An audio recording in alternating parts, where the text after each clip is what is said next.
Washington, D.C. is a city steeped in history. Little known is that it's home to one of the largest arson sprees in U.S. history. In setting hundreds of fires, the arsonist left clues to his identity. And in the ashes, scientists found them.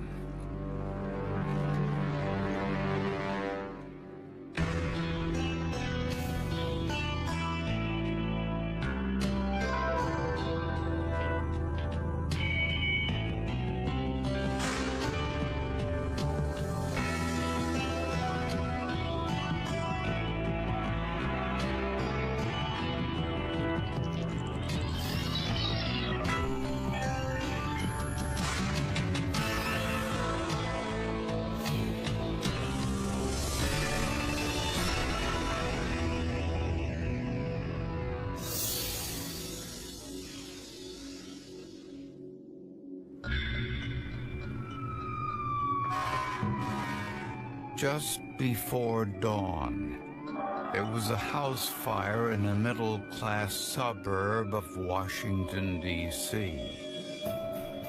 Firefighters put it out before anyone was hurt, but it was clear it was deliberately set. There was someone in the home at the time. He had to have known it, and he didn't seem to care. The fire originated on the front porch, where investigators found remnants of a melted plastic gallon container and a cloth wick. There was some fabric material that was present, which turned out to be consistent with an athletic sock.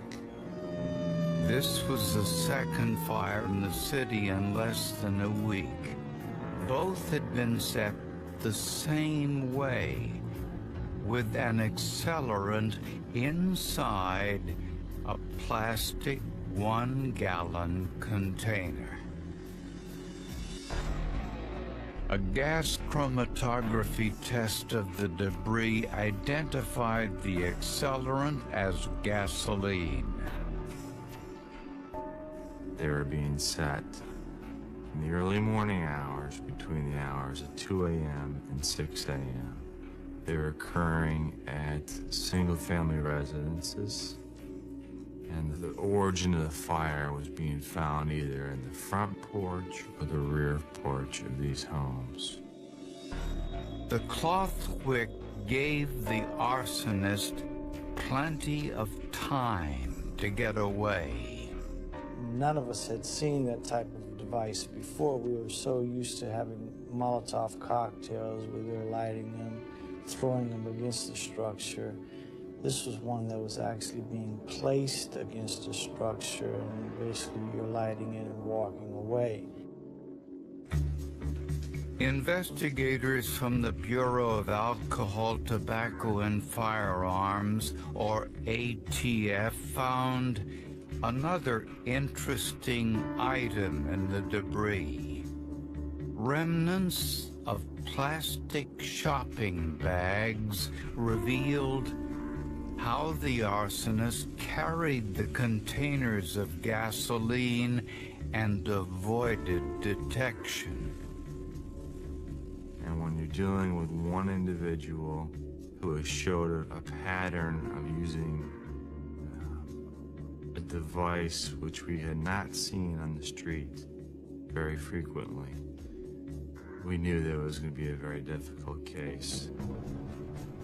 Investigators urged citizens to be on the lookout for individuals carrying plastic shopping bags in the middle of the night between 2 and 6 a.m. The public needs to know this. They need to know they have a serial arsonist in their neighborhood, just like you need to know there's a rapist working in your neighborhood. But it didn't help. Over the next 2 weeks, there were 4 more fires, all within a few miles of one another, all set with gasoline inside a plastic gallon container placed on a porch. Investigators asked the surrounding fire departments to compile a list of all suspicious fires over the past year that started on the front porch of a home between 2 and 6 o'clock in the morning. The results were astonishing. There were 20 additional fires, all set when people were inside the homes. This has been going on for a year or 2 years, and we want to know now what's going on. We want the answers. Tragically, one of those fires claimed a life. 86-year-old Lou Edna Jones was unable to get out of her home and died of smoke inhalation. She had 5 children, 15 grandchildren, and 20 great-grandchildren. All were traumatized by this senseless act of violence. I have been so heartbroken. I will never be the same again.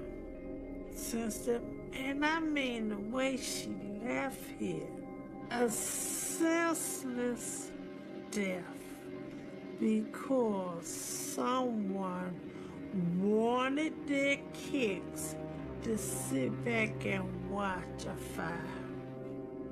How cold-hearted could you be?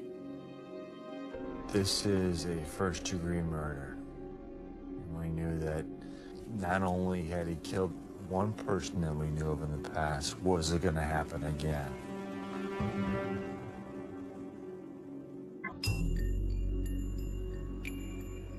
The ATF and the local fire investigators formed a task force to find the arsonist setting the Washington, D.C. fires. There were 20 fires set with plastic gallon containers full of gasoline and cloth socks used as wicks. To gain some insight into the identity of the arsonist, investigators called in Ron Tunkel, an ATF criminal profiler. How a person acts in the commission of their crimes is a reflection of how they will act in their day-to-day, non-criminal lives. When we look at a crime scene, we're looking for the more emotional clues left behind at the crime scene. In this case, the fires were set in predominantly black neighborhoods. For Tunkel, this was a crucial piece of information.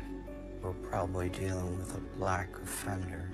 A white offender, an Asian offender probably would have stood out. Tunkel believed the arsonist was very skilled and organized, most likely a male in his late 20s to early 40s, and was probably unmarried since the fires were set between 2 and 6 o'clock in the morning. Investigators were convinced that the arsonist followed his exploits on the news and knew that in one of his fires, he killed someone. Setting so many fires, terrorizing so many people. He's right up there with some of the great criminal minds or terrible criminal minds that we've dealt with in the Washington area. If we didn't take him off the street, he wasn't going to stop. And that's what happened. A few months later, there was a fire in a nearby apartment building. Over 100 residents were evacuated safely. The fire started on the 4th floor using the incendiary device. There were multiple 1-gallon containers with gasoline placed out throughout the hallway. But this time, investigators got a badly needed break. One of the residents, 57-year-old Paul Dubois, had some suspicious burns on his hands, and his clothes smelled of gasoline. His apartment was on the 4th floor, where the fire started. Dubois had a PhD from Cornell University, was $8,000 behind in his rent, and was about to be evicted when the fire broke out. Some people got very excited, oh my, this is going to be the serial arsonist. When they arrested him, that was the guy, but that didn't ring right to me. That's because the other fires were set to single-dwelling homes. What was striking was that it was in his own apartment building, and we began to think that that was a little bit inconsistent with everything else that had happened up until that date. And the incendiary device in Dubois' apartment building was different from the others. It didn't have a wick. Was it possible that Dubois was a copycat and learned how to make the device from media reports? At one point, the media actually put the device on TV, what they thought was being used, and that was particularly hard for us to deal with as a task force, because now potentially anybody can go out there, recreate this, and we would not know if we were dealing with the arsonist or a copycat. But while Dubois was in custody, the fires continued. Investigators concluded that Dubois set the fire in his apartment building, but that was it. Mr. Paul Dubois was not the serial arsonist, however responsible for setting the fire at his apartment complex. Was not the arsonist we were looking for. Well, we learned a lot about his background and his life, which was certainly colorful, but it was pretty clear within weeks, I would say, that this was not going to be the person that was responsible for these fires. However, Dubois was convicted of setting his apartment building on fire and was sentenced to 12 years in prison. Over the next 2 months, there was a fire every week. By this time, there were over 30 of them. Then, investigators found something. piece of the cloth wick survived one of the fires. Was it possible that the arsonist may have left his DNA on the burnt cloth? If so, scientists hoped they could find it.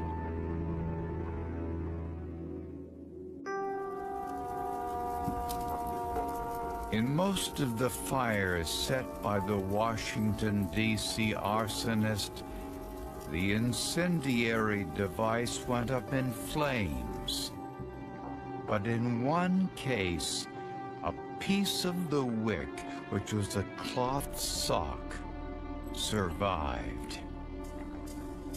On a hunch, scientists swabbed the cloth with sterile water, put the swab in a vial, and added a digest buffer that eliminates everything except human cells. Miraculously, the sock contained skin cells, and they provided a DNA profile, presumably of the arsonist. To have such good DNA results for an arson case is pretty remarkable.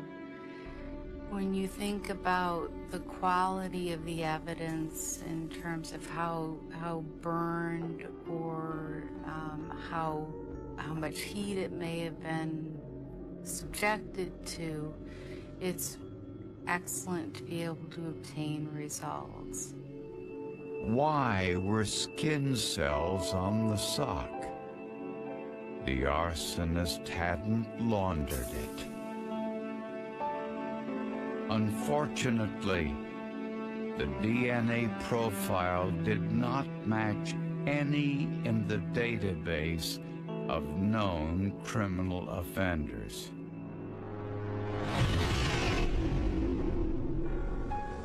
But investigators got another huge break.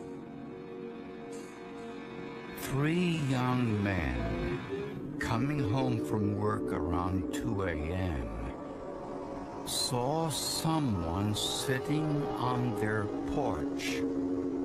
Initially, they thought he was a burglar and chased him away.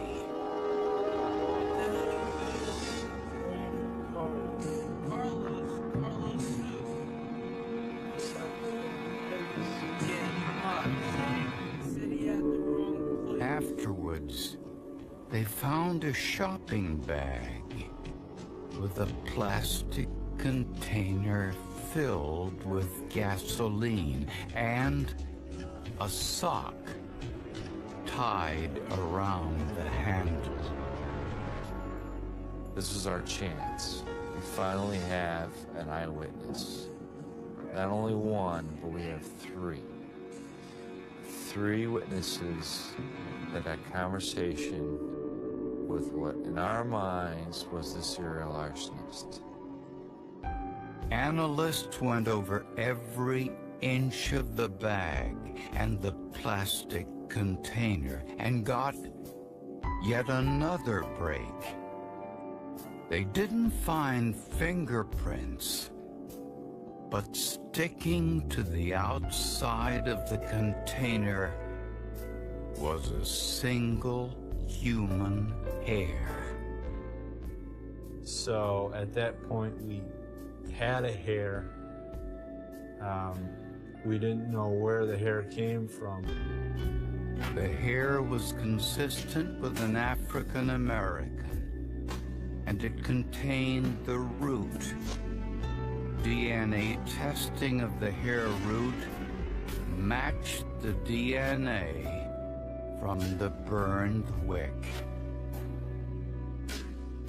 The 3 men described the suspect as a middle-aged black male with short hair, approximately 6 feet tall. Police released this composite sketch to the media. But the arsons continued. We realized as that process wore on that it was much more likely that this case was going to be solved forensically than through any sort of eyewitness testimony. Then the arsonist changed his pattern. Instead of using white plastic shopping bags to carry the incendiary devices, he switched to black ones. These were uncommon. The bottom of the black bag read in part, "Made in China for the Cornelius shop." That portion of the bag survived the fire.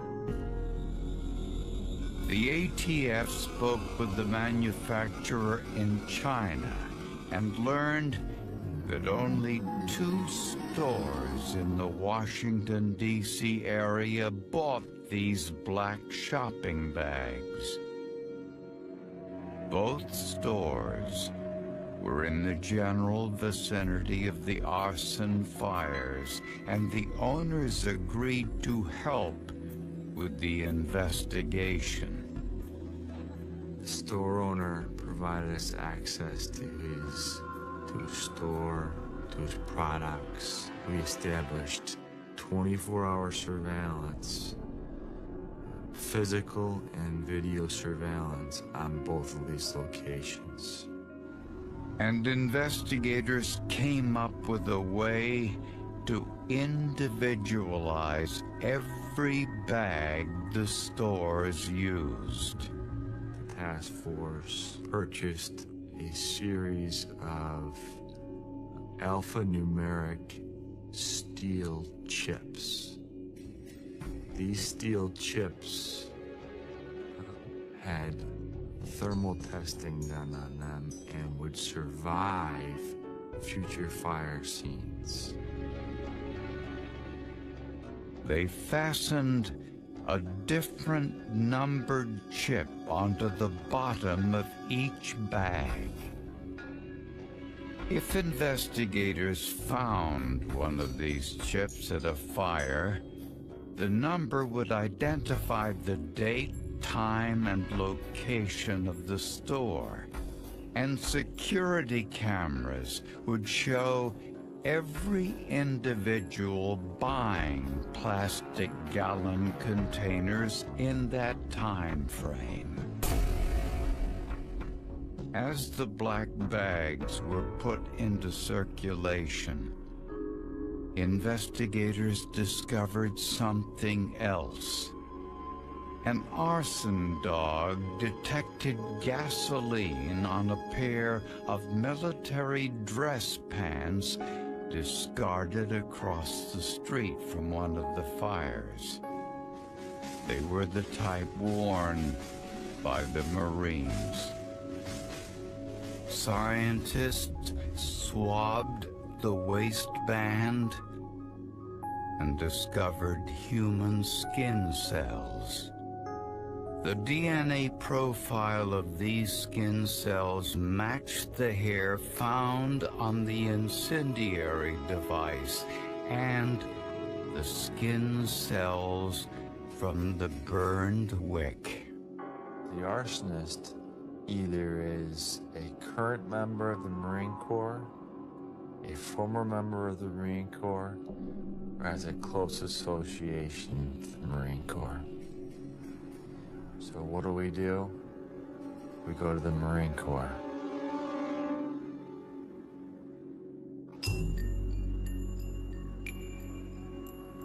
Fire investigators contacted the Naval Criminal Investigation Service about the pair of Marine pants found across the street from one of the arson fires.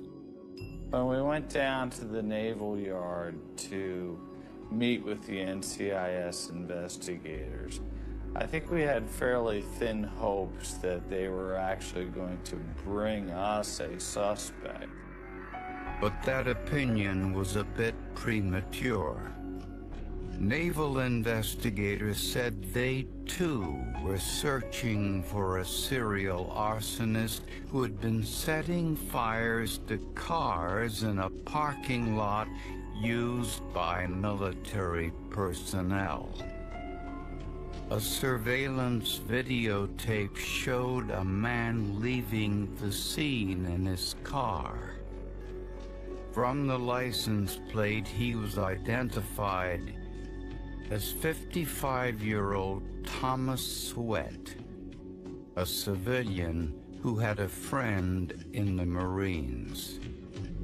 Sweat was unmarried and worked as the night manager of a fast food restaurant.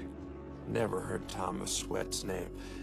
When I found out who he was, I'd been in his restaurant, in that fast food restaurant in Northeast Washington. Many times I was there on the opening day of baseball in Washington.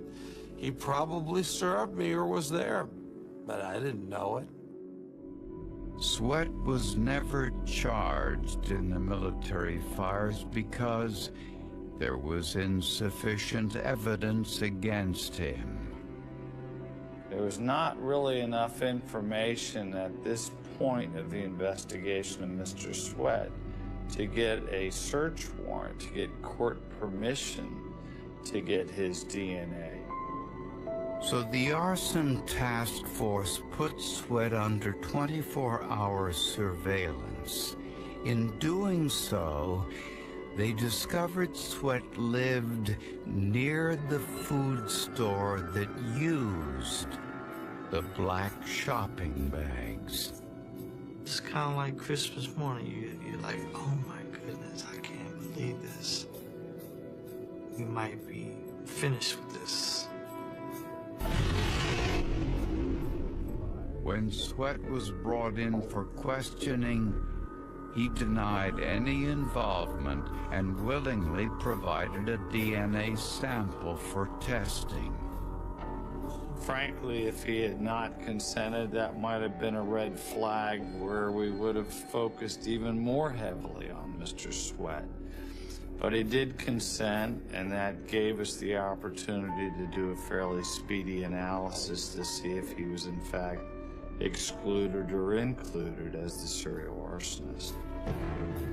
His DNA matched the hair, the military pants, and the most incriminating of all, the skin cells on the burnt wick.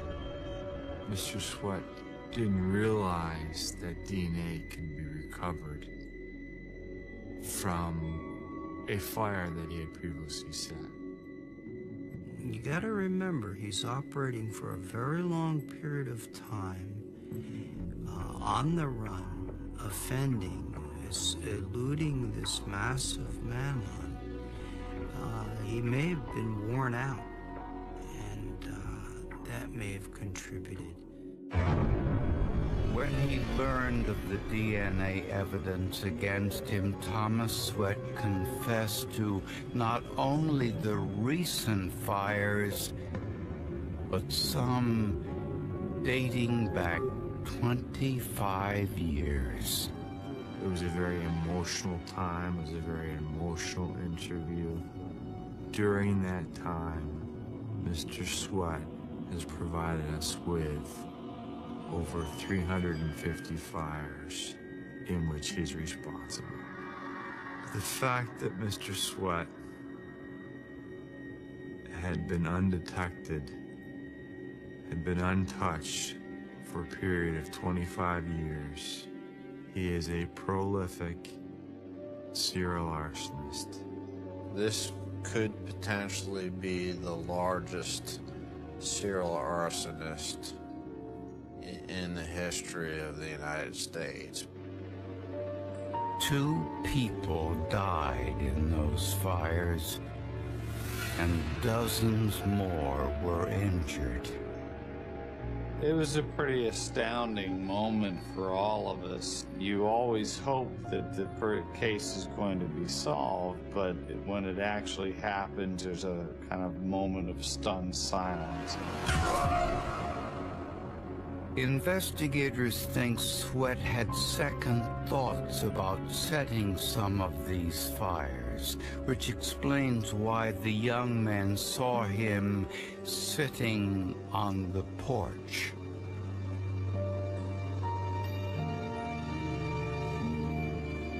We'll never know what Sweat told investigators about the motive for the fires.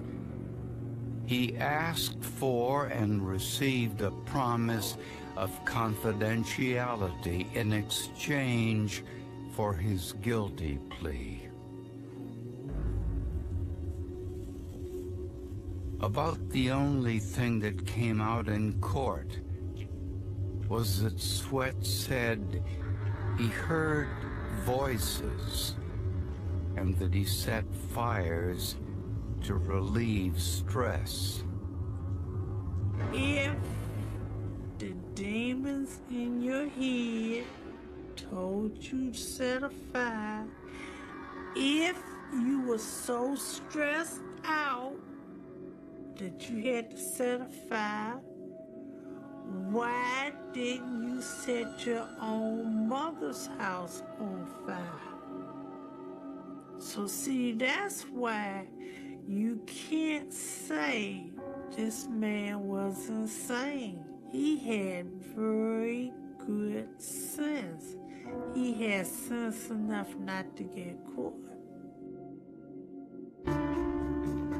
Thomas Sweat was sentenced to 2 consecutive life terms without parole, plus another 135 years in prison, all because of that rarest of forensic clues, DNA that survived the heat of a fire. Just because of the nature of an arson scene, the nature of the fire, to find basically any evidence is remarkable. To find some DNA evidence that is usable DNA evidence and being able to have that evidence analyzed and go towards the case and to help solve that case is great. The forensic evidence is proof that even in a fire, a criminal leaves some kind of trail. The trick is to find it. There aren't many cases that are in history of this magnitude and the investigative techniques that were used, the task force concept, how well it worked. I mean, it really is a model that you're not going to see in any other area. In many respects, he was a guerrilla fighter, but he was up against a superior army, and there was no way he could win. So sooner or later, he would be caught.